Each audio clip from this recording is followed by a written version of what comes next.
12 taon ng sakripisyo na uwi sa pirasong papel ng diborsyo.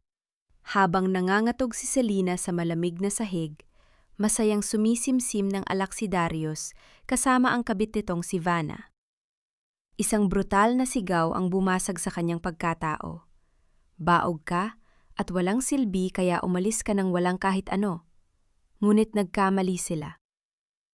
Sa likod ni Selena ay nakatayo ang 3 alkaraz na handang magpabagsak sa kanila. Tapos na ang pagiging martyr, oras na para sa ganti ng reyna. Paano haharapin ni Darius ang ganap na pagbagsak ng kanyang imperyo sa unang gabi ng pagtutuos? May ingat kong, hinaplos ang kulubot sa dulo ng aking mamahaling leshol. Tinitiyak na walang kahit isang hibla ang wala sa lugar sa harap ng mga mamahaling kub, biyerto sa mesa. Sa tabi ko, ang aking asawang si Darius ay marahang sumisimsim ng kanyang alak. Ang kanyang mukha ay larawan ng isang matagumpay na negosyante ng Manila na sanay sa karangyaan at kapangyarihan. I wanna divorce Selena at pirmahan mo na ito ngayon din dahil wala ka namang kahit anong silbi sa kumpanya, kundi ang maging palamunin. Ang mga salitang yan ay binitawan ni Darius ng walang gulat, walang pag-aalinlangan, habang inihaagis sa aking harap ang isang makapal na puting sobre. Saka, huwag ka nang umasa sa bahay o sa shares dahil ibinigay ko na kay Vanna ang lahat para sa magiging anak namin. Tila huminto ang ikot ng mundo sa loob ng marangyang restaurant na yon sa Makati. Sa tapat namin, nakaupo si Vanna Robles, ang kanyang batang Truly, na ngayon ay may hawak na mamahaling panyo. Dahan-dahang humakbang ang mga luha sa pisngi ni Vanna, isang perpektong pagganap ng isang biktima, habang hinahawakan ang braso ng aking asawa. Ate Selena, please don't hate us. My baby deserves a complete family and you can't even give Darius a child after 12 years. Bulong ni Vanna, ang kanyang boses ay nanginginig sa huwad na takot na tila ba ako ang halimaw sa eksenang ito? Tumingin sa akin si Darius. Ang kanyang mga mata ay puno ng pot at kawalang-galang. Huwag mo kaming tingnan na parang kami ang masama, Selena. If you only took care of yourself and didn't act like a cold barren stone all these years, hindi ko kailangan maghanap ng inat at pagmamahal kay Vanna. Be reasonable. Para naman ito sa ikabubuti ng lahat. Sign the waiver so we can all move on quietly. Sa mismong sandaling yon, lumapit ang head waiter ng restaurant, may hawak na panulat at listahan ng mga espesyal na putahe para sa gabi. Ngunit mabilis siyang sinenyasan ni Darius na lumayo. Don't make a scene here, Selena. Nariyan sa kabilang lamesa ang mga kasusyo ko sa proyekto sa Bonifacio Global City. Kapag gumawa ka ng gulo, sisiguraduhin kong lalabas ka sa pamilyang ito na walang kahit isang sentimo. Nang hindi ko kaagad hinawakan ng panulat, marahas na hinawakan ni Darius ang aking kanang pulso, pilit na ibinaba ang aking kamay sa ibabaw ng malamig na papel. Naramdaman ko ang higpit ng kanyang mga daliri, na tila ba nais niyang durugin ang aking mga buto, isang pisikal na paalala ng kanyang kontrol sa loob ng 12 taon. 12 taon. 12 taon kong ibinuhos ang aking dugo pawis. At bawat sandali ng aking kabataan para sa lalaking ito. Tinalikuran ko ang sarili kong pamilya at binuo ko ang kanyang imperyo mula sa wala, habang siya ay abala sa kanyang mga bisyo. At ngayon ang gantimpala ko ay ang malamig na papel ng pagtataksil at ang mga luhang wad ng kanyang kalaguyo. Isang malalim na katahimikan ang bumalot sa aking buong pagkatao. Walang luhang pumatak sa aking mga mata. Ang apoy ng sakit na dati ay nagpapahina sa akin ay dahan-dahang nag-freeze, naging isang matalim at matigas na yelo. Tiningnan ko si Darius. Nang diretso sa kanyang mga mata, ang aking mukha ay walang kahit anong bakas ng takot o galit. Isang banayad ngunit nakapanging ilabot ng ngiti ang sumilay sa aking mga labi. 12 years of marriage, Darius, and you think my worth can be waived by a cheap piece of paper? Ang aking boses ay naging mababa malamig at tila may talim na dahan-dahang humihiwa sa hangin. You think you built Villanueva land on your own? How tragic that you forgot whose blood runs through the banks that funded your very first project. Bago pa man makasagot si Darius, ang malaking pintuang kahoy ng restaurant ay dahan-dahang gumukas. Ang tunog ng mga mabibigat na hakbang ng mga sapatos na gawa sa mamahaling katad ay umalingaw-gaw sa buong bulwagan, pumutol sa pabulong na usapan ng mga mayayamang mamimili sa paligid. Tatlong matatangkad na lalaki na suot ang mga tahi at dekalidad na Amerikana ang pumasok, pinaliligiran ng 4 na personal na tagapang, hasiwa ng seguridad. Ang kanilang presensya ay nagdala ng isang mabigat na aura ng kapangyarihan na hindi maaaring baliwalain. Si Ate Rafael Alcaraz ang nangungguna kasunod ang aking mga kapatid na sina Severino at Gavin. I believe my sister's hand is not meant to sign your garbage, Mr. Villanueva. Ang boses ni Rafael ay mariin puno ng otoridad na nagpatigil sa paghinga ni Darius. Nanlaki ang mga mata ni Darius, ang kanyang mukha ay nawalan ng kulay, habang dahan-dahang binibitawan ng aking pulso. Ang Alcaraz Group, anong ginagawa ninyo rito? Nandito kami para bawiin ang sa amin. Malamig na sagot ni Severino habang tinitingnan si Darius na tila ba ito ay isang maduming insekto sa sahig. Dahan-dahan akong tumayo, inayos ko ang aking shawl ng may buong bangal. Inalis ko ang aking wedding ring mula sa aking daliri, ang gintong singsing na naging simbolo ng aking pagkaalipin. At dahan-dahan nang walang kahit isang tunog, ay ibinaba ko ito sa loob ng baso ng champagne ni Darius. Ang bawat sentimo na ginamit mo sa kumpanya mo, Darius, ay galing sa pangalan ko. At ngayong gabi, sisimulan ko ng singilin ang utang mo, bulong ko sa kanyang harap, habang ang kanyang buong katawan ay nagsisimula ng manginig sa takot at gulat. Tumingin ako kay Gavin, at Rafael, ang aking mga mata ay nagpapakita ng isang desidido at walang awang hatol. Gavin, secure the trust fund files. Rafael, freeze all the corporate accounts linked to Villanueva land. Let's show them what happens when they touch an Alcaraz. Ang namumulang marka ng kamay ni Darius sa aking pulso ay tila ba nag-iiwan ng sarili nitong init habang binabaybay ko ang daan patungo sa mansyon ng mga Villanueva sa Forbes Park. Sa loob ng 12 taon, ang lugar na ito ang tinawag kong tahanan, isang gintong hawla, kung saan dahan-dahan kong ibinaon ang aking sariling mga pangarap. Ngunit sa umagang ito, ang bawat sulok ng mansyon ay tila ba nagpapakita ng kanyang tunay na anyo bilang isang malamig na monumento ng kataksilan. Hindi pa man ganap na nakakahinto ang aking sasakyan sa tapat ng malaking balkona. Hinamataan ko na si Doña Ramona na naghihintay sa tapat ng pintuan, nakaupo sa kanyang mamahaling wheelchair. Ang kanyang mukha na dati ay puno ng peking ngiti tuwing humihingi siya ng pondo para sa kanyang mga marangyang pagtitipon, ay napalitan ngayon ng matinding poot at galit. Walang utang na loob. Ang kanyang boses ay bumasag sa katahimikan ng umaga nang dahan-dahan akong bumaba ng sasakyan. Inampon ka namin sa pamilyang ito nang walang kahit ano, Selena. Inalagaan ka namin. At ngayon ay sisirain mo ang kumpanya ng aking anak dahil lamang sa iyong mababaw na selos? Huminto ako sa kanyang harap. Pinapanood ang nanginginig niya mga kamay. Walang kahit anong emosyon sa aking mukha habang pinakikinggan ang kanyang mga sumasabog na salita. Mababaw na selos, Doña Ramona, bulong ko habang ang aking mga mata ay nananatiling nakatitig sa kanyang mukha. Ang pagnanakaw ng aking asawa sa aking trust fund upang tustusan ang kanyang kalaguyo at ang inyong marangyang pamumuhay ay tinatawag ninyong mababaw? Darius worked so hard para sa kumpanyang iyon. Kung hindi ka baog, kung nagkaroon ka ng silbi bilang asawa, hindi niya kailangang maghanap ng iba. Sigaw ng matanda, ang kanyang mga mata ay nanlilisik sa galit.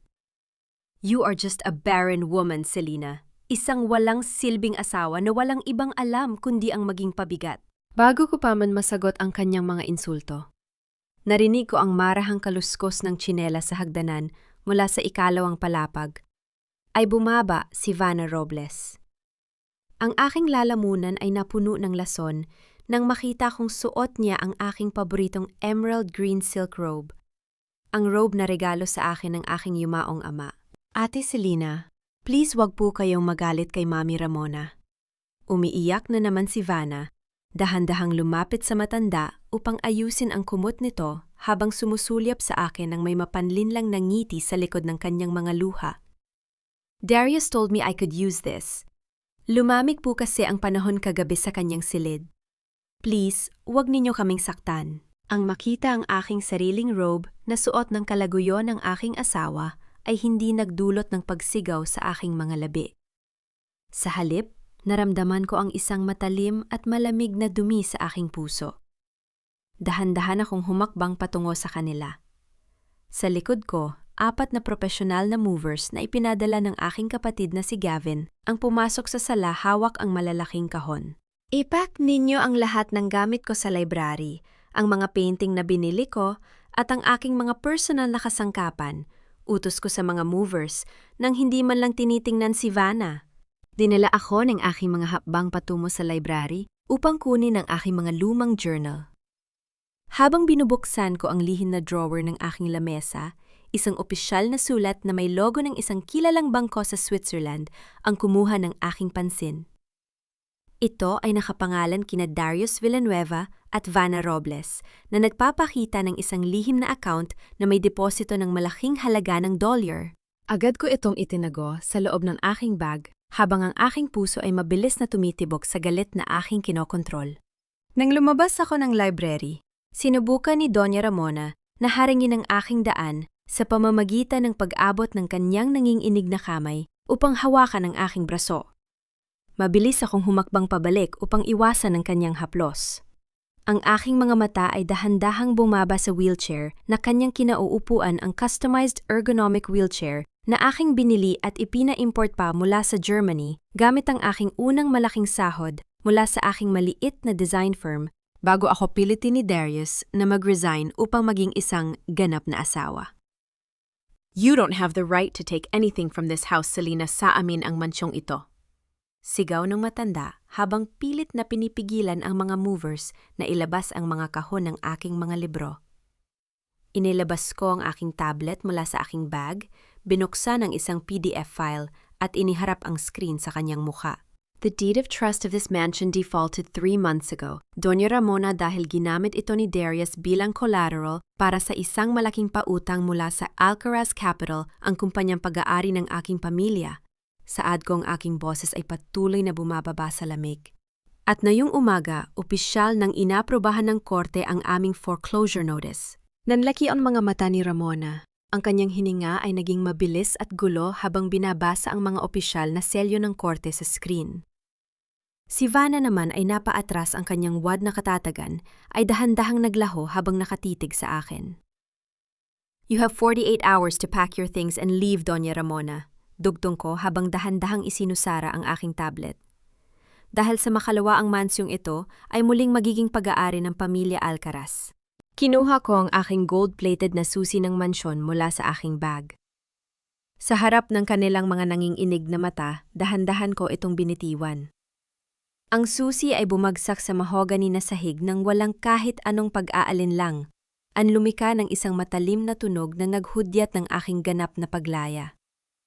Ang tunog ng dahan-dahang pagpatak ng ulan sa bintana ng aking bagong opisina sa Alcaraz Tower ay tila ba nagbibigay ng isang mapayapang ritmo sa aking umaga. Mula rito sa ika-50 palapag, ang malawak na lungsod ng Makati ay tila isang maliit na laruan na nababalot ng makapal na hamog. Ngunit sa loob ng aking silid, ang malaking flat-screen TV na nakasabit sa dingding ay nagpapakita ng isang napakagulong eksena. Isang live press conference ang kasalukuyang ipinapalabas. Sa gitna ng screen, nakaupo si Vanna Robles na may hawak na puting panyo. Ang kanyang mga mata ay mamula-mula at puno ng luha. Sa tabi niya ay nakatayo si Darius. Ang kanyang mukha ay puno ng galit habang inaalalayan ang kanyang kalaguyo sa harap ng 12-12 ng mga mamamahayag. "Inabuso po kami ng pamilya Alcaraz," hikbi ni Vanna sa mikropo, habang ang bawat salita niya ay tila binalot ng matinding paghihirap. "Ate Selena is very powerful. Ginagamit niya ang yaman at impluwensya ng kanyang pamilya para sirain ang aming kumpanya at palayasin kami sa aming sariling tahanan. Simple lamang akong babae na nagmahal, at ngayon, pati ang dinadala kong sanggol ay nang-anganib dahil sa kanilang walang awang panggigipit." Marahan kong inilapit ang aking labis sa mainit na tasa ng chamomile tea, dahan-dahang sumisimsim habang pinapanood ang kanyang dula. Kahanga-hanga ang kanyang kakayahan na manipulahin ang simpatya ng publiko, lalo na sa ating kultura na madaling maawa sa mga nagkukunwaring api o underdog. Ngunit alam ko na ang bawat patak ng kanyang luha ay may katapat na halaga. Hindi pa man natatapos ang balita, Biglang bumukas ang pinto ng aking opisina. Isang grupo ng mga reporter na pinangungunahan ng isang sikat na mamamahayag mula sa isang malaking TV network ang pumasok na may hawak na mga mikropono at kamera na tila ba nakuha nilang lampasan ng aking abalang sekretarya. Mrs. Villanueva, totoo po ba ang mga pahayag ni Vanna Robles? Mabilis na tanong ng reporter habang itinutok sa aking muka ang mikropono. Ginagamit ninyo ba ang kapangyarihan ng pamilya Alcaraz upang maghiganti at palayasin ang isang matandang paralisado at isang buntis na babae mula sa kanilang tahanan? Ito po ba ay dahil sa inyong matinding selos? Walang kahit anong kaba o galit na sumagi sa aking puso. Dahan-dahan kong ibinaba ang aking tasa sa ibabaw ng glass desk. Isang maliit na patak ng tsa ang natapon sa ibabaw ng lamesa. Kumuha ako ng isang malinis na linen cloth at marahang pinunasan ang patak ng tsa.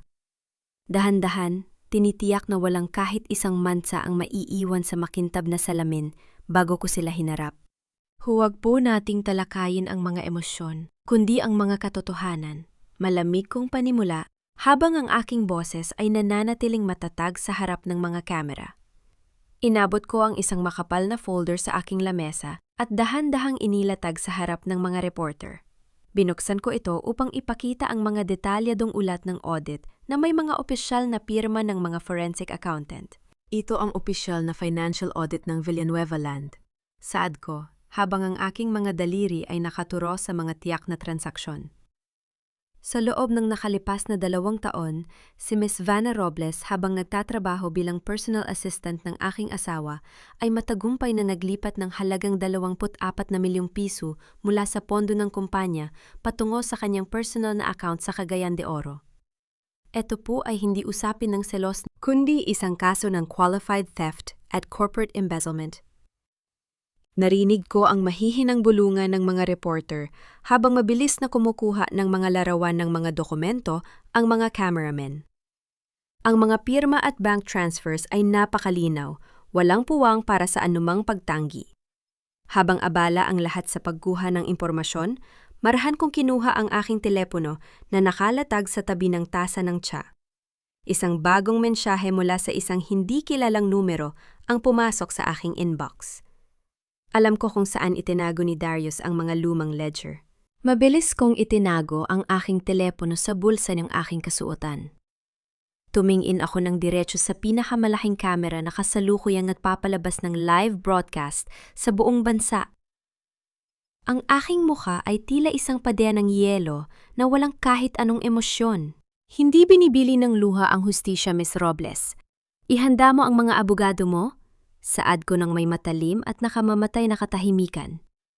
Ang anino ng dahan-dahang pagpatak ng ulan sa bintana ng aking opisina ay tila ba nag-iwan ng sarili nitong lamig sa aking diwa habang tinatahak namin ang malawak na koridor ng Alcaraz Trust Bank sa sentro ng Makati.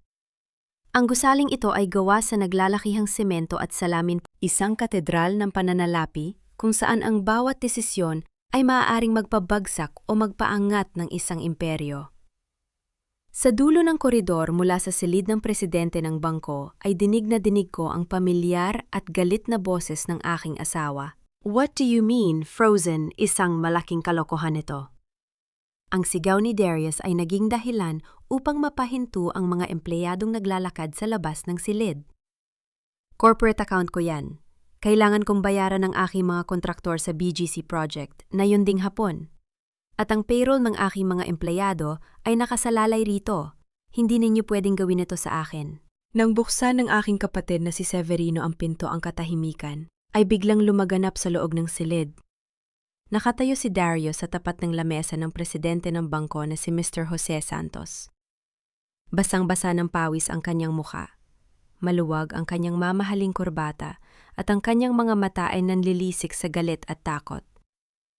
Ang iyong payroll ay hindi mo na kailangang alalahanin, Darius. Malamig kong panimula, habang dahan-dahang pumasok sa loob ng silid kasunod ang aking mga kapatid. Napatitig sa akin si Darius, ang kanyang galit ay biglang napalitan ng gulat na makita niya ako na suot ang isang perpektong puting suit, habang si Severina naman ay nakatayo sa aking tabi na tila isang solidong pader ng kapangyarihan. Selina! Bulong ni Darius, ang kanyang boses ay biglang nagbago, dahan-dahang nawala ng tapang. habang sinusubukan niyang ayusin ang kanyang kurbata. Baby, please. Let's talk about this privately. Alam mo naman na stress lang ako sa trabaho nitong mga nakaraang buwan. Si Vanna, she's nothing to me. Ginagamit ko lang siya para sa mga koneksyon sa BGC project. Lahat ng ginawa ko, lahat ng perang inilipat ko, ginawa ko yon para sa atin. Para sa hinaharap nating dalawa. 12 taon tayo nagsama, Selena. You cannot just throw away 12 years of love over a small mistake. Humakbang siya patungo sa akin. Ang kanyang mga kamay ay nakaunat, nagbabalak na hawakan ang aking muka o ang aking mga kamay upang gamitin muli ang kanyang mga wad na pangako ng pagmamahal. Ngunit bago pa man niya ako madampian, mabilis na humakbang si Gavin sa aking harap. Hinawakan ni Gavin ang braso ni Darius nang may mahigpit at bakal na hawak na nagpadapa sa kanyang tapang. Huwag mo siyang lalapitan. Ang boses ni Gavin ay mababa, ngunit puno ng panganib. Aray, bitawan mo ako, Selena. Utusan mo ang kapatid mo na bitawan ako, daing ni Darius, habang sinusubukang kumawala sa hawak ni Gavin. Ngunit ang lakas ng isang dating opisyal ng militar ay hindi niya kayang tapatan. Humakbang naman si Rafael patungo sa lamesa, pinuksan ang kanyang leather briefcase at inilatag ang isang opisyal na dokumento sa harap ni Darius. Mr. Villanueva, you are officially served. Sad ni Rafael, ang kanyang boses ay malamig at pormal bilang isang abogado. Ito ang pormal na supina para sa kasong falsification of commercial documents at qualified theft dahil sa iligal na paggamit mo sa Alcaraz Trust Fund na nakapangalan sa aking kapatid. Hawak din namin ang pansamantalang utang ng korte upang i-freeze ang lahat ng personal at corporate accounts mo habang isinasagawa ang investigasyon. Napatingin si Darius kay Mr. Santos, ang presidente ng bangko na kanyang matagal ng kasosyo. Jose, sabihin mo sa akin na hindi ito totoo. Magkaibigan tayo, hindi ba? Hindi mo pwedeng gawin ito sa kumpanya ko? Umiwas ng tingin si Mr. Santos. Hindi magawang tignan si Darius sa mga mata. Mr. Severino Alcaraz is the majority shareholder of this bank, Darius. Wala akong magagawa, kundi sundin ang utang ng korte. At ang desisyon ng aming board, sa mismong sandaling yon, ang huling bakas ng pag-asa sa mga mata ni Darius ay tuluyang naglaho. Ang kanyang tuhod ay dahan-dahang nanghina at sa harap ng aming mga mata siya ay dahan-dahang lumuhod sa ibabaw ng makapal na mahogani na karpet ng opisina. Ang kanyang mukha ay napuno ng luha ng desperasyon habang nakatingin sa aking sapatos. Sinubukan niyang abutin ang dulo ng aking kasuotan upang magmakaawa. Ngunit mabilis kong hinila ang aking paa, pabalik iniwasan ang bawat tangka ng kanyang maduming haplos. Tiningnan ko siya mula sa aking kinatatayuan nang may matalim at nakamamatay na katahimikan. Walang kahit isang patak ng awa ang sumagi sa aking puso. Ang nakikita ko lamang sa aking harap ay ang isang taong mapagsamantala na ngayon ay nagbabayad sa kanyang mga kasalanan. Habang siya ay umiiyak, at nakayuko sa sahig, isang maliit na lukot na papel ang dahan-dahang nahulog mula sa bulsa ng kanyang coat. Agad kong napansin ang logo nito, isang asul na selyo ng Vanguard Maritime Limited, isang banyagang shipping company na may kasamang reference number na isinulat sa dulo. Nang walang nakakapansin, dahan-dahan kong itinapak ang aking sapatos sa ibabaw ng papel upang itago ito mula sa paningin ng iba. Binalak na kunin ito sa oras na umalis na ang lahat. Humakbang si Severino patungo sa tabi ko.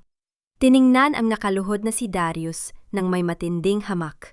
Mula ngayon, kahit ang pambili mo ng kape ay kailangan mong ihingi ng pahintulot sa aking kapatid.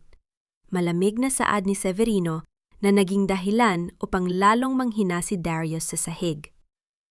Ang anino ng umiiyak na si Darius sa malaking salamin ng bangko ay pinalitan ng nakasisilaw na liwanag ng mga chandelier sa Grand Ballroom ng Shangri-La, Manila. Ang buong silid ay puno ng mga kilalang tao sa mataas na lipunan, mga politiko, matatagumpay na negosyante at mga kilalang sikat na personalidad na nakadamit ng mamahaling mga kasuotan. Sa mga nakalipas na araw matapos mangyari ang pag-freeze sa mga account ng Villanueva Land, mabilis na kumalat ang isang paninirang puri na ipinapakalat ni Darius sa media. Ayon sa mga bulong-bulungan, ako daw ay nagkaroon ng matinding sakit sa pag-iisip dahil sa 12 taong kawalan ng anak at ang aking mga ibinubunyag na ebidensya ng panloloko laban sa kanya ay mga katang-isip lamang ng isang babaeng nababaliw. Habang naglalakad ako sa gilid ng ballroom, naririnig ko ang mahihinang bulungan ng mga kababaihan na nakatayo sa tabi ng bar. Totoo kaya ang balita? Nabaliw na daw si Selena Alcaraz, kaya ipinapasara niya ang kumpanya ng sarili niyang asawa. Bulong ng isang sikat na socialite habang nagtatago sa likod ng kanyang mamahaling paypay. Hindi ko sila pinansin. Dahan-dahan kong inayos ang aking kasuotan. Isang modernong Filipiniana gown na gawa sa ivory at navy blue na silk na may perpektong terno sleeves na magpapakita ng aking likas na karangalan bilang isang tunay na Alcaraz. Sa aking kaliwa ay nakatayo si Severino, sa aking kanan ay si Rafael, at sa aming likuran ay si Gavin, na patuloy na nagmamasid sa buong paligid. Nang magsimulang maglakad ang aming pamilya sa red carpet, patungo sa gitna ng ballroom ang mga bulong-bulungan ay biglang napalitan ng tahimik na pagkamangha. Ang mga mamamahayag at mga cameramen na dating nakatayo sa gilid ay mabilis na lumapit upang kumuha ng larawan ng aming pagdating. Walang kahit anong bakas ng pagkabaliw o kahinaan sa aking boses at kilos. Ang nakikita ng buong lipunan ay isang reyna na muling umakyat sa kanyang trono. Sa malayo sa isang madilim na sulok ng ballroom, natagpuan ng aking mga mata sina Darius at Vanna. Sinusubukan ni Darius na makipag-usap sa aming mga dating kasosyo sa negosyo, ngunit ang mga ito ay mabilis na umiiwas at naglalakad palayo sa kanya. Si Vanna naman ay mukhang hindi komportable sa kanyang suot na mumurahing gown na halatang inupahan lamang para sa gabi, habang ang kanyang mga mata ay puno ng ingit at galit habang nakatingin sa akin. At ngayon, para sa ating pinakamalaking parangal sa gabi na ito, panimula ng MC mula sa entablado, atin pong tawagin ang pambansang peligro at tagapagtanggol ng mga kababaihan, ang kinatawa ng Alcaraz Foundation, si Mrs. Selena Alcaraz. Ang buong ballroom ay napuno ng malakas na palakpakan habang dahan-dahan akong umakyat sa entablado. Hawak ang aking maliit na purse, huminto ako sa harap ng podium. Dahan-dahan kong inayos ang mic stand, itinaas ito ng kaunti upang maging pantay sa aking mukha, habang ang aking mga mata ay direktang nakatitig kay Vanna na nanginginig ang mga kamay habang hawak ang kanyang baso ng alak sa ibaba ng entablado. Sa loob ng maraming taon, ang mga kababaihan sa ating lipunan ay tinuturuan na manahimik sa ngalan ng pamilya at utang na loob. Malamig at matatag kong panimula, ang aking boses ay umaalingaw sa bawat sulok ng silid sa tulong ng mga sound system. Tinuturuan tayo na ang pagtitiis sa emosyonal at pananalaping pang-aabuso ay bahagi ng pagiging isang mabuting asawa. Ngunit ngayong gabi, ginagamit ko ang aking pangalan at ang yaman ng aking pamilya upang baguhin ang kwentong iyon. Huminto ako ng ilang segundo, pinapanood ang namumulang mukha ni Darius sa madla. Inililipat ko ngayong gabi ang halagang 50 milyong piso upang opisyal na itatag ang isang pondo na magbibigay ng libreng tulong legal at kanlungan para sa mga kababaihang ninakawan ng karangalan at ari-arian sa ilalim ng ngalan ng kasal. Dugtong ko na sinundan ng mas malakas na palakpakan ng mga panauhin. Habang nagpapatuloy ang palakpakan ng madla isang lalaki na nakasuot ng itim na suit, ang mabilis na naglakad sa tabi ni Gavin sa ibaba ng entablado. Nang walang nakakapansin, dahan-dahang idinikit ng lalaki ang kanyang kamay sa palad ni Gavin at inabot ang isang maliit na pilak na flash drive bago bumulong ng mga salitang, "Ito ang natitirang katotohanan tungkol sa Vanguard." Nang matapos ang aking talumpati, dahan-dahan akong bumaba ng entablado. Ngunit bago pa man ako makabalik sa piling ng aking mga kapatid, biglang lumabas si Darius mula sa karamihan. Lasing at puno ng galit, hinarang niya ang aking daan habang ang kanyang mga mata ay nanlilisik. "Selena, sinira mo ang buhay ko! Sabihin mo sa kanila na nagsisinungaling ka!" Sigaw ni Darius habang sinusubukang hawakan ang aking balikat. Bago pa man niya ako madampian, 4 na malalaking security guard ng hotel ang mabilis na humarang sa kanyang harap. Inihagis nila si Darius sa sahig at pilit na kinaladkad palabas ng ballroom sa harap ng mga kumikislap na kamera ng media na kumukuha ng bawat segundo ng kanyang kahihiyan.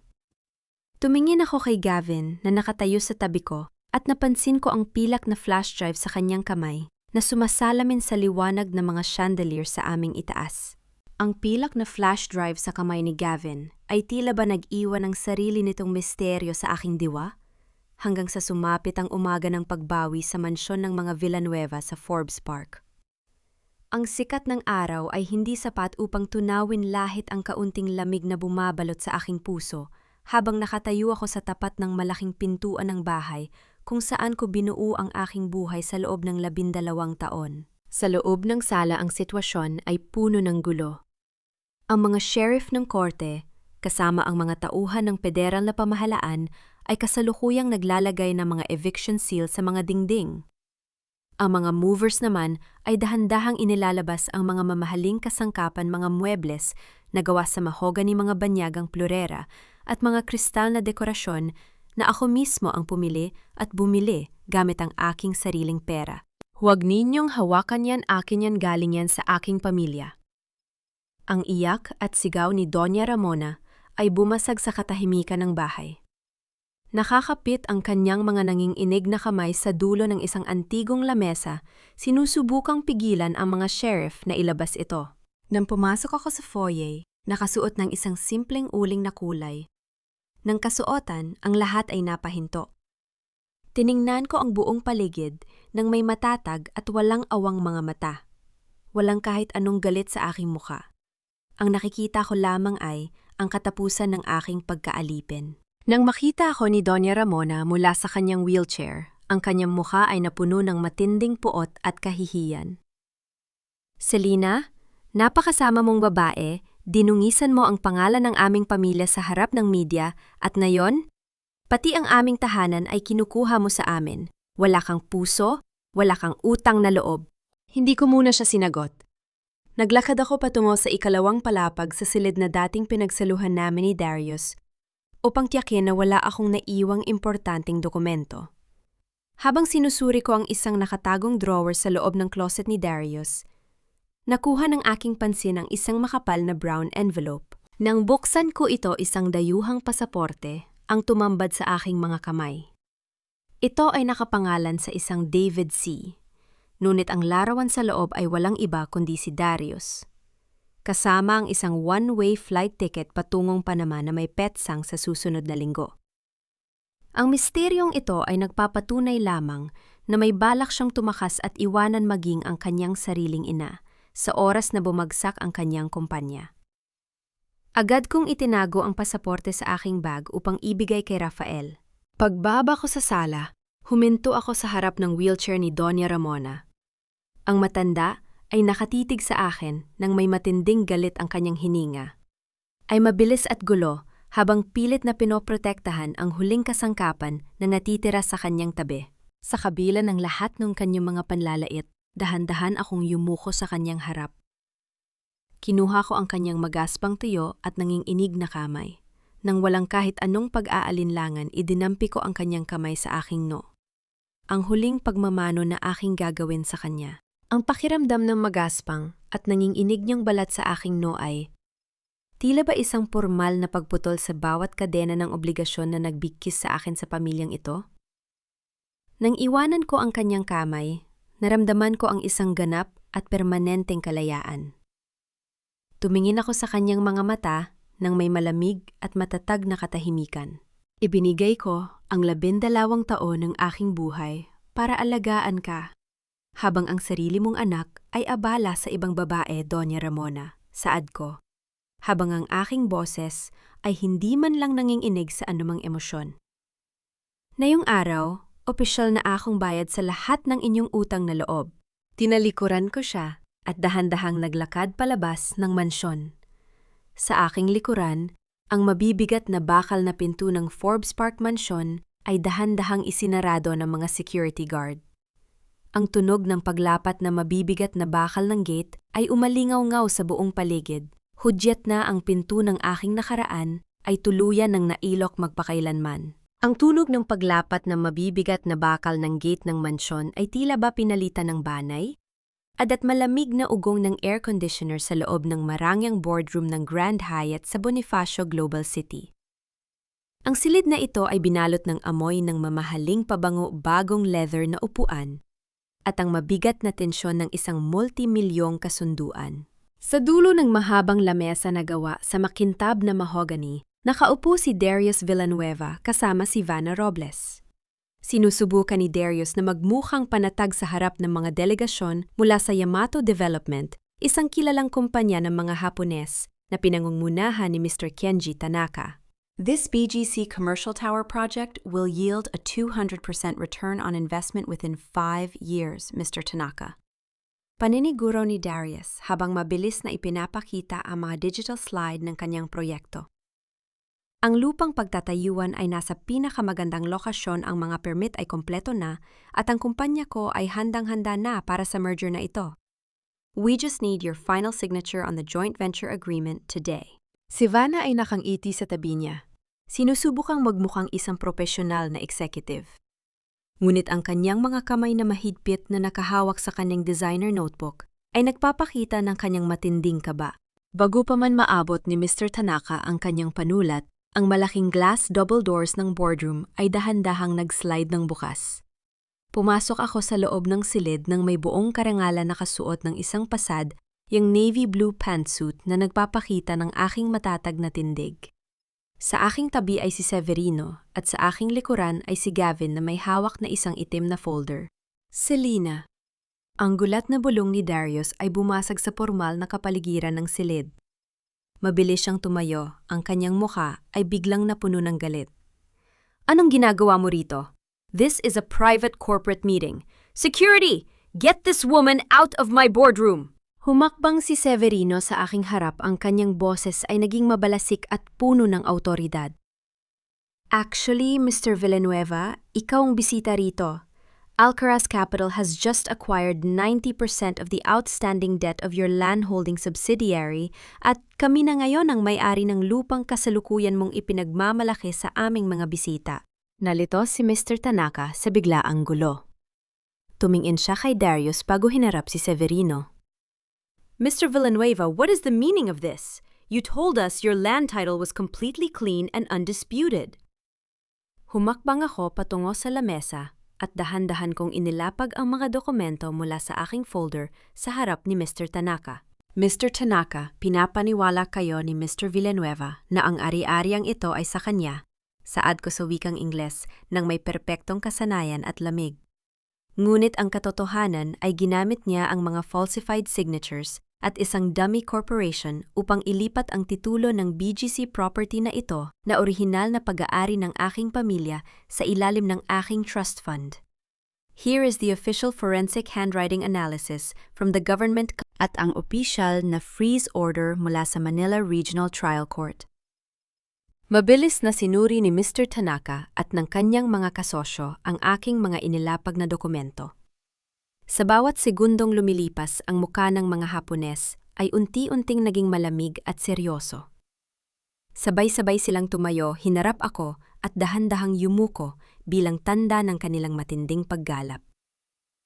Mrs. Alcaraz, thank you for showing us the truth, saad ni Mr. Tanaka habang inaayos ang kanyang mga gamit. We do not do business with frauds and criminals. This merger is officially cancelled. Mr. Tanaka, please, magpaliwanag ako, isang paninira lamang ito ng aking asawa. Sigaw ni Darius. Ngunit mabilis siyang tinalikuran ng mga Hapones na mabilis na naglakad patungo sa pinto. Nang mapagtanto ni Darius na ang kanyang huling pag-asa na isalba ang kanyang kumpanya mula sa bangka, ay tuluyan ng naglaho, tuluyan na siyang nawala ng kontrol sa kanyang sarili. Ang kanyang mukha ay naging kulay ube sa galit at ang kanyang mga mata ay nanlilisik habang nakatitig sa akin. You barren bitch, sinira mo ang lahat ng pinaghirapan ko. Sigaw ni Darius habang marahas na sumugod sa ibabaw ng mahabang lamesa, itinapon ang mga baso ng tubig na gumulong sa ibabaw ng mahogany.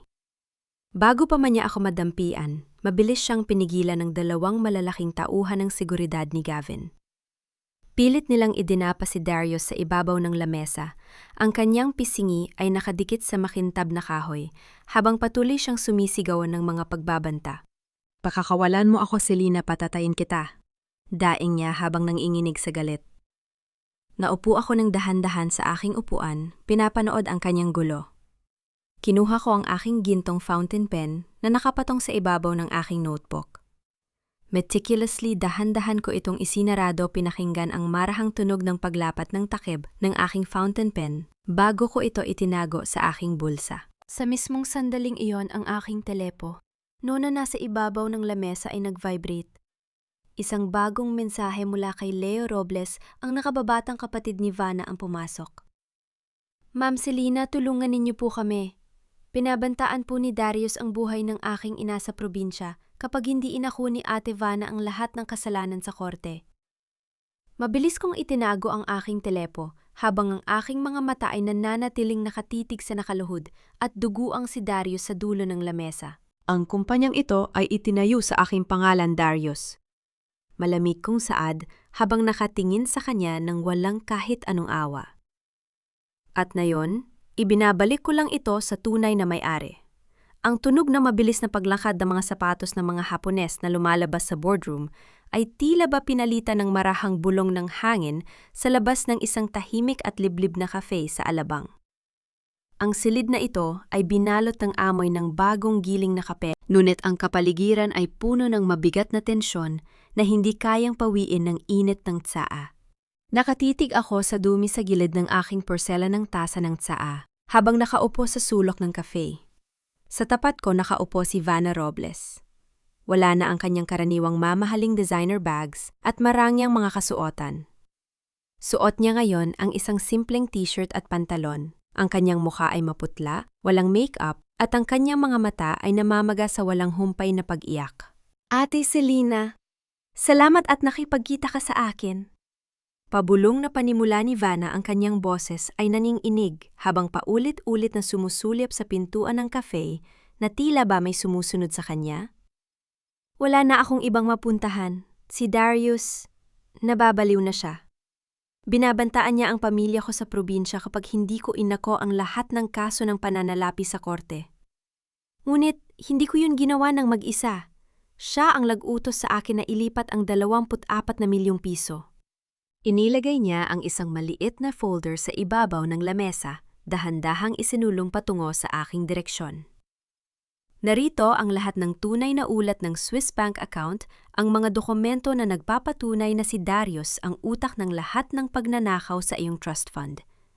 Handa akong tumayo bilang testigo laban sa kanya sa korte. Handa akong sabihin ang lahat ng katotohanan. Basta pakiusap, iatras mo lang ang mga kaso laban sa akin. Buntis ako, Ate Selina. Walang kinabukasan ang anak ko kapag nabilanggo ako. Tahimik akong nakinig habang tinitingnan ang kanyang pagganap bilang isang biktima. Walang kahit anong awa ang sumagi sa aking puso. Naalala ko kung paano siya nakatayo sa aking sariling tahanan, suot ang aking paboritong green robe, habang masaya niyang sinasabi na ako ay isang baog na walang silbi. Ang lahat ng luha na kanyang ipinapakita ngayon ay hindi dahil sa pagsisisi, kundi dahil sa takot na mawala ang lahat ng kanyang pinang-arap na karangyaan. Umiyak pa nung mas malakas si Vanna, kumuha ng tissue mula sa kanyang bag upang punasan ang kanyang ilong. Sinubukan niyang abutin ang aking kamay upang magmakaawa. Ngunit, mabilis ko itong inilayo, iniwasan ang bawat tangka ng kanyang basang haplos. Huli na ang lahat, Vanna? Malamig kong saad, habang ang aking mga mata ay nananatiling matatag sa kanyang mukha. Hawak na ni Rafael ang lahat ng dokumento. At ang iyong nakababatang kapatid na si Leo ay nakapag-usap na kay Gavin. Na-secure na ng aking pamilya ang iyong ina sa probinsya. Ligtas na sila mula sa anumang banta ni Darius. Natigilan si Vanna, ang kanyang mga mata ay nanlaki sa gulat. Leo, nakipag-usap sa inyo. Oo. Dugtong ko habang dahan-dahang isinusara ang aking folder. Kaya hindi mo na kailangang makipagnegosasyon sa akin. Ang batas ay batas. Haharapin mo pa rin ang kasong qualified theft. Ngunit kung makikipagtulungan ka sa piskal laban kay Darius, baka mas mabawasan ng hukom ang iyong parusa. Ngunit hindi ko na desisyon yon.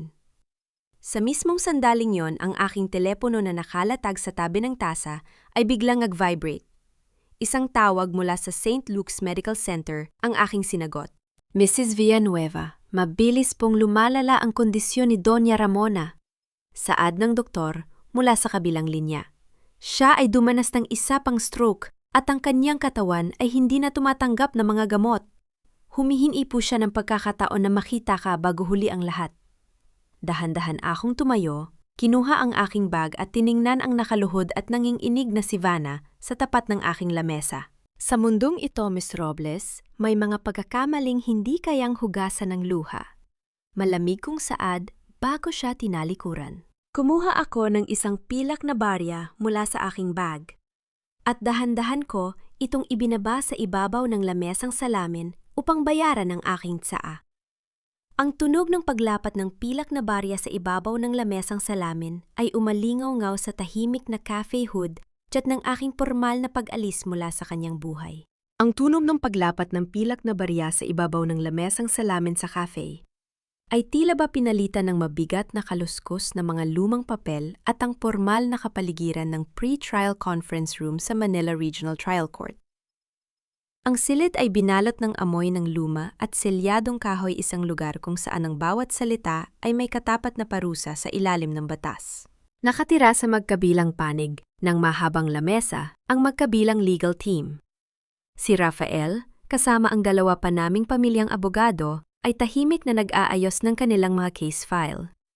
Sa tapat namin ay nakaupo si Darius Villanueva, kasama ang kanyang bagong tagapagtanggol na si Ati Aranas. Kitang-kita ang matinding pagod sa mukha ni Darius. May maitim na bilog sa ilalim ng kanyang mga mata, ngunit sinisikap pa rin niyang panatilihin ang kanyang huling yabang sa harap ng aking mga kapatid. Sinisira ninyo ang reputasyon ng pamilya ko dahil lamang sa galit ni Selena. Ang pabulong na panggigipit ni Darius ay bumasag sa katahimikan ng silid habang sinusubok ang lapitan si Severino bago pumasok ang piskal.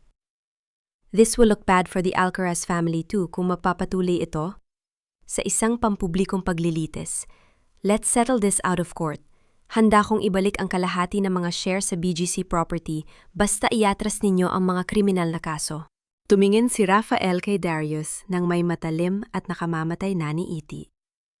Hindi kami nakikipagkasundon sa isang magnanakaw, Mr. Villanueva, at ang Alcaraz Group ay hindi natatakot sa anumang inay sa media. Inilabas ni Rafael ang mga dokumento na nakuha ko mula sa library ng mansyon at ang mga ulat ng Swiss bank account. Narito ang opisyal na katibayan ng iyong lihim na account sa Switzerland na nagpapakita na magkasamang pirma ninyo ni Vanna Robles. At higit sa lahat, narito ang pasaporte sa ilalim ng ngalang David Tsai na may larawan mo kasama ang iyong flight ticket patungong Panama.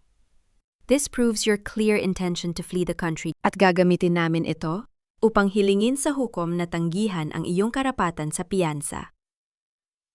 Nawala ng kulay ang mukha ni Darius. Tumingin siya sa kanyang abogado, nagulat na gulat din nang malaman ang tungkol sa peking pasaporte. Ang huling yabang ni Darius ay tuluyang naglaho na palitan ng matinding takot habang nakatitig sa mga dokumento ng kanyang kataksilan. Sa mismong sandaling yun dahan-dahan akong pumasok sa loob ng silid na kasuot ng isang simpleng uling na kulay ng blazer. Umupo ako sa tabi ni Rafael at inilapag ang isang asul na folder sa ibabaw ng lamesa. You think your only crime was stealing my money? Darius, malamig kong saad habang binubuksan ang folder. Ito ang mga signed affidavit mula sa 35 empleyado ng Villanueva Land na tinanggal mo sa trabaho ng walang sapat na sahod at ang mga construction worker mula sa Cavite project na napinsala dahil tinipid mo ang badyet para sa kanila mga safety equipment. You did not just steal from my trust fund. You built your luxury on the blood of the poor. Hindi makapagsalita si Darius. Ang kanyang mga kamay ay nagsimulang manginig habang nakatitig sa aking asul na folder na naglalaman ng mga boses ng mga taong kanyang inabuso at binaliwala. Habang abala si Ati Aranas sa pakikipagbulungan sa kanyang kliyente, marahan kong inayos ang aking buhok, inilagay ang ilang hibla sa likod ng aking tainga nang may buong katahimikan. Walang kahit anong kaba sa aking puso habang pumasok ang piskal at nagsimulang basahin ang mahabang listahan ng mga parusa para sa kasong perjury, falsification of documents, at qualified theft. Lumingon sa akin si Gavin na nakatayo sa tabi ng pinto, dahan-dahang lumapit upang ibulong ang isang misteryo. One of our security cameras caught an unknown man in a gray hoodie entering Darius's private office last night. Kinuha niya ang ilang mahahalagang file bago pa man ito selyohan ng mga pulis. We are tracing him now. Tumingin ako kay Darius at natagpuan ko ang kanyang mga mata na nakatitig sa akin ng may matinding galit at paralyzing fear, habang ako naman ay nanatiling nakatitig sa kanya nang walang kahit anong emosyon. Tila ba, tinitingnan ko ang isang estrangero na walang halaga sa aking buhay? Ang malakas at gawa sa kahoy na tunog ng martil, yun ang hukom na tumama sa ibabaw ng lamesa sa pre-trial conference, ay pinalitan ng nakatutulig na bulungan ng mga tao at ang matinding init ng Manila Regional Trial Court sa araw ng pinal na hatol.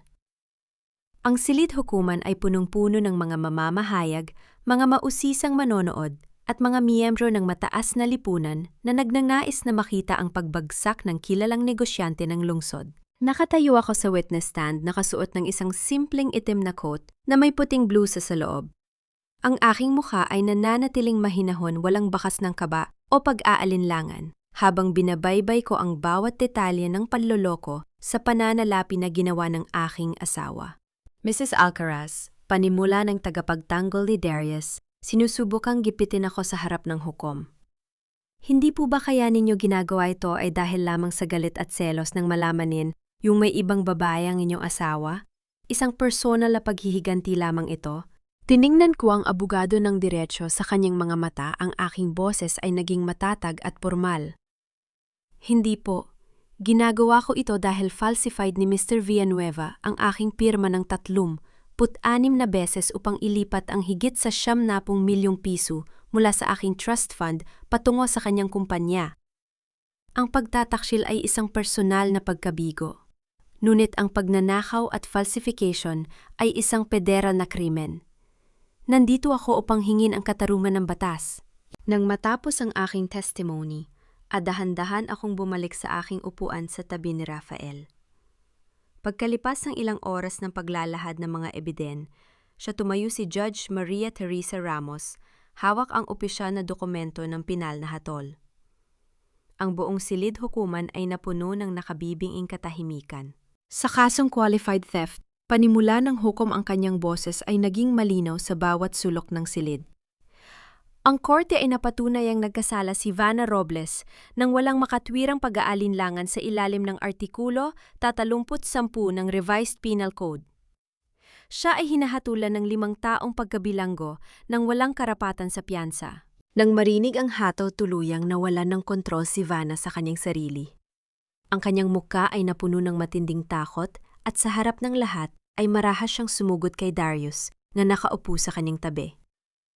Hayop ka, Darius. Sinungaling ka.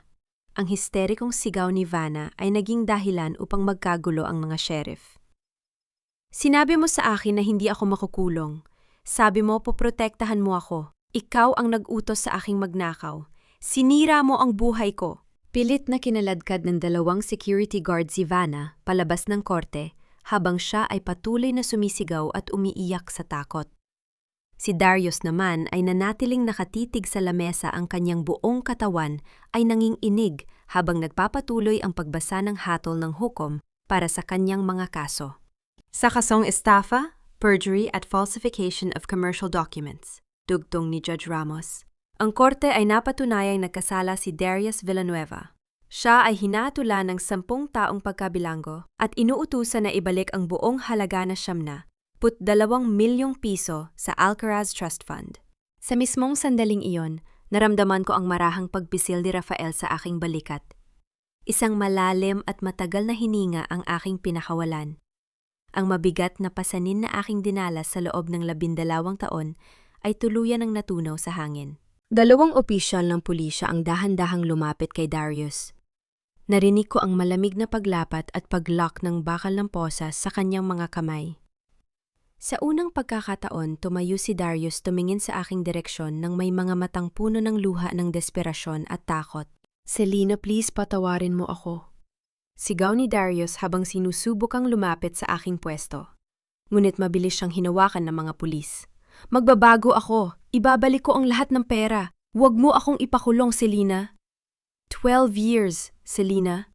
Mahal kita. Hindi ko siya sinagot. Hindi ko man lang siya binigyan ng kahit isang sulyap. Habang naglalakad kami palabas ng courtroom, dahan-dahang lumapit si Gavin sa aking tabi upang ibulong ang isang misteryo. Someone in a gray jacket just took a photo of you from the second-floor balcony and ran towards the exit. Mabilis siyang nawala sa karamihan. Nang lumingon si Darius sa huling pagkakataon bago siya tuluyang ilabas ng mga pulis sa likod ng korte, tanging ang likod ko na lamang na naglalakad palayo ang kanyang nakita, ang aking uling na kulay ng blazer at ang aking buhok na dahan-dahang gumagalaw sa bawat hakbang ko patungo sa labas ng pinto nang hindi man lang lumingon sa likod kahit isang beses. Ang nakasisilaw na kumikislap na ilaw ng mga kamera ng media sa labas ng korte ay pinalitan ng banay, yan na sikat ng araw sa umaga na nagbibigay ng liwanag sa bagong pader ng kanlungan ni Selena sa Quezon City.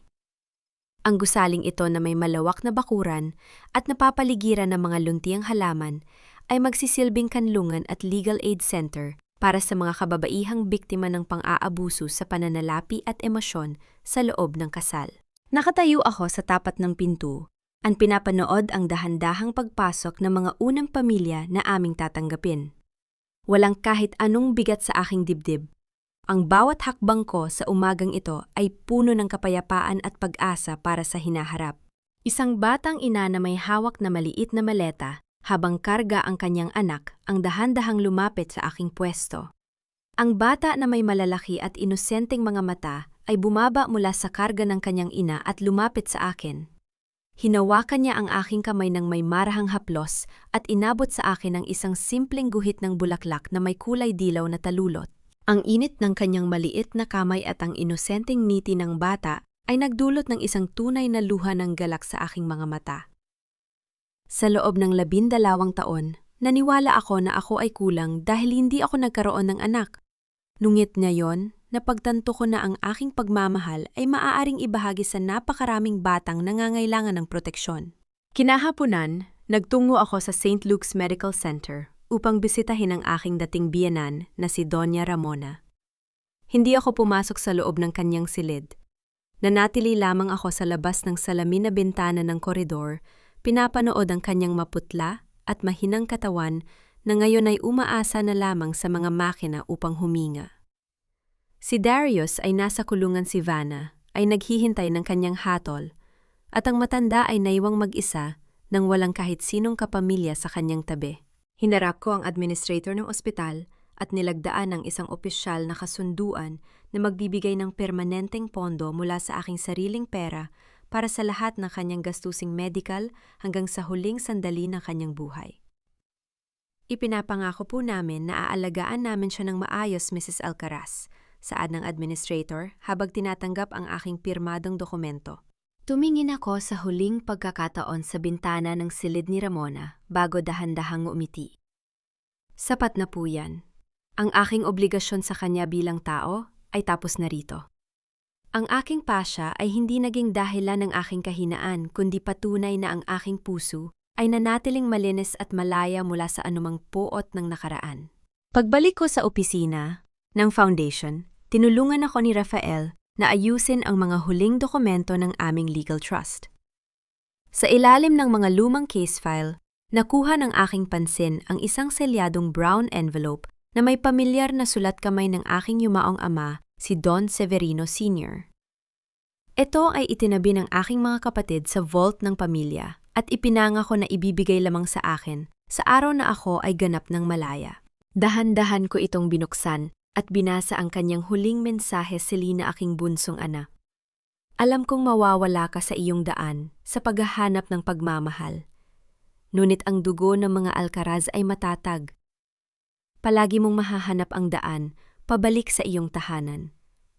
Ipinapaubaya ko sa iyo ang trust fund na ito hindi upang bilhin ang iyong kaligayahan, kundi upang tiyakin ang iyong kalayaan. Ang mga salita ng aking ama ay tila ba naging isang mainit na yakap na nagpadaloy ng luha sa aking mga pismi?